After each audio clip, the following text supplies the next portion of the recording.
Guten Tag, WAP. This is Mr. Liniger. Let's make history today as we go over Unit 4, Day 2. We're going to finish talking about World War I. We'll talk about the end of the war and the effect of the Treaty of Versailles. But let's get started with our daily punishment. How does Moses make coffee? He brews it. Key terms for today: the First and Second Russian Revolution, the 14 points, the Treaty of Versailles, Alexander Kerensky, the Weimar Republic, and the League of Nations. We're going to go over the effects of World War I and the Treaty of Versailles, the Russian Revolution, and its effects. So we're going to talk about the Russian Revolution here. We will go into more detail about it later on. We spent a whole video going over the Russian Revolution. But the Russian Revolution ends Russia's participation in the war. So I do need to go over it here again. We talked last unit about how Russia was not very stable. They'd already had like the revolution of 1905. The Tsar refused to make reforms.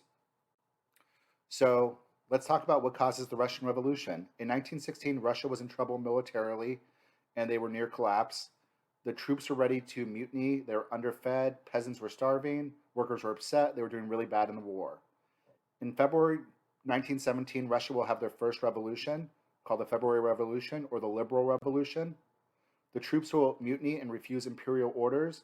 A new government will be formed. This will force the Tsar to abdicate. Russia will be created a republic. There'll be a democracy. This will be led by Alexander Kerensky. He was a socialist, but he was a moderate. He wanted to keep Russia in the war and honor his promises to the Allies.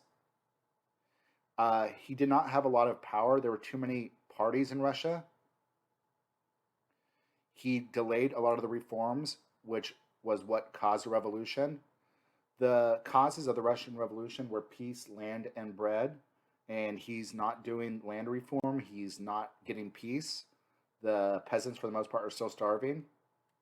The communists, or the Bolsheviks, led by Vladimir Lenin, are going to start to organize their own army, the Red Guard. So in October 1917, October-November, there's going to be the second phase of the Russian Revolution called the Communist Revolution, or the Bolshevik Revolution. The Red Guard and its supporters will seize control of the state. They'll create a communist government, a dictatorship. They'll sign a peace treaty of Brest-Litovsk, where they will give up a lot of land to Germany. But they did this so they could end the war and then focus on destroying anybody that was against the communist government. This left Germany free to move their army to the Western Front. And the slogan was peace, land, and bread.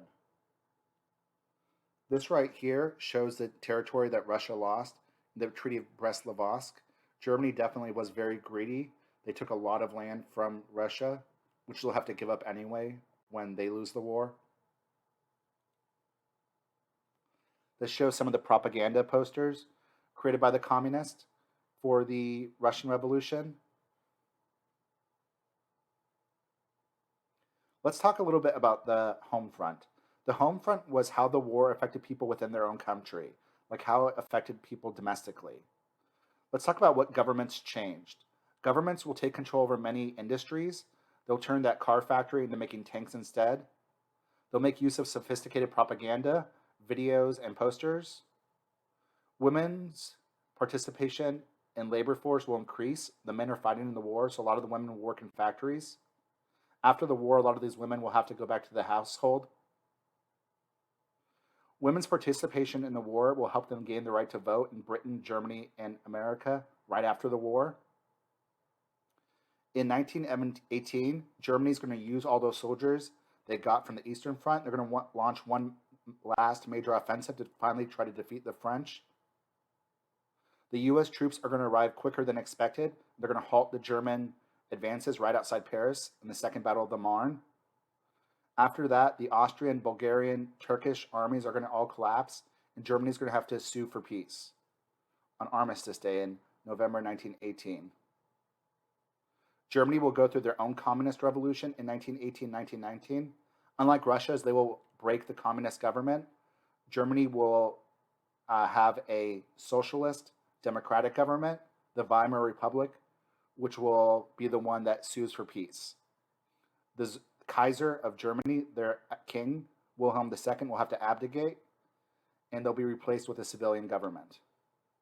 World War I is going to cost an immense amount. 10 million people will die. The Allies owe billions of dollars to the US. Because of this, they're going to ask Germany for reparations in the Treaty of Versailles. There's going to be an influenza epidemic in 1918, which is going to kill 50 million more people. So this was a horrible war. Woodrow Wilson, if you remember, Woodrow Wilson was a president of America. America is going to enter the war in 1917. He was very idealistic. His 14 goals for ending World War I were called the 14 points.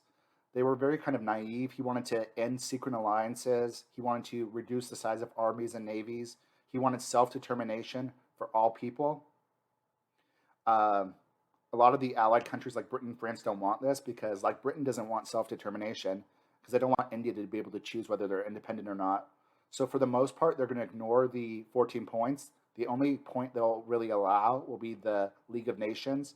Wilson wanted to create a transnational organization where the countries get together. They could create peace. They can try to avoid wars. Like it's a large alliance system that all the countries are part of. The League of Nations is not going to be successful. It had no real power to enforce peace. It did not have an army. It could not punish the aggressors. And also, America is going to refuse to join the League of Nations. The League of Nations will fall after World War II, and we'll have the United Nations being created, which is what we have today. What's going to happen in the Treaty of Versailles is Germany will be deliberately humiliated. The Ottoman Empire and Austria-Hungary will be dismembered. They'll create small countries like Austria, Hungary, Czechoslovakia, Turkey, Iraq, Iran, Syria. Russia is not going to be invited as the Allies were at war with the Bolsheviks. The colonies of the European nations and China will mostly be ignored. They will not give them self-determination. Often they will not even be consulted. One of the Vietnamese leaders went to the Versailles to ask that they be given independence from France. His name was Ho Chi Minh. He was ignored. As a result of this, he's going to launch a war against the French, which is eventually going to lead to the Vietnam War. And the League of Nations was created. The League of Nations will not be successful. One of the big things that's going to happen is America is going to refuse, the American Senate is going to refuse to accept the Treaty of Versailles. They're worried that signing the Treaty of Versailles and joining the League of Nations would cause America to get involved in more wars later on. Even at this time in 1919, 1920, some Americans felt like they were kind of tricked into World War I, and it was really none of their business. So America, for the next 10, 15 years, are going to go through a period of isolationism where they don't want to be involved in European affairs. We're not going to join the League of Nations. We're not going to sign the Treaty of Versailles.